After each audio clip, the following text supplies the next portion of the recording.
આ સંયોગી ભૂમિ છે. આ બે જળમાર્ગને અલગ કરતી સાંકડી પટ્ટી છે.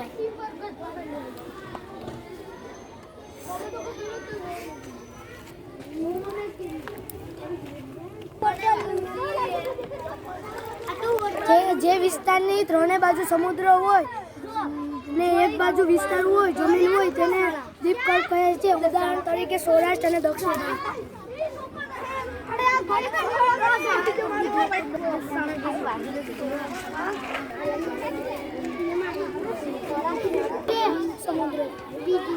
બે સમુદ્રને જોડતી સાંકડી જળપટ્ટીને સમુદ્રધુની કહે છે. ઉદાહરણ તરીકે પાલ્કની સમુદ્રધુની.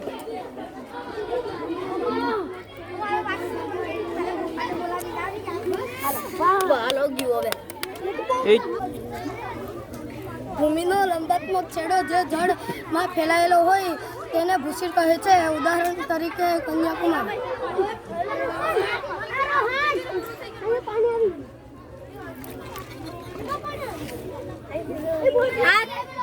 આ ખીણ છે. આ બે પર્વતો વાળા નીચાણવાળા ભાગને ખીણ કહે છે.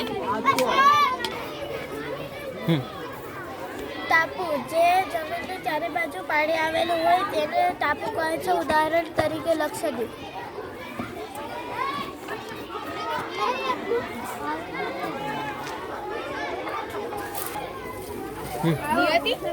જે પાણીનો ભાગ ત્રણ બાજુથી જમીનથી ઘેરાયેલો હોય અને તેને અખાત કહે છે. ઉદાહરણ તરીકે કચ્છનો અખાત અને ખંભાતનો અખાત.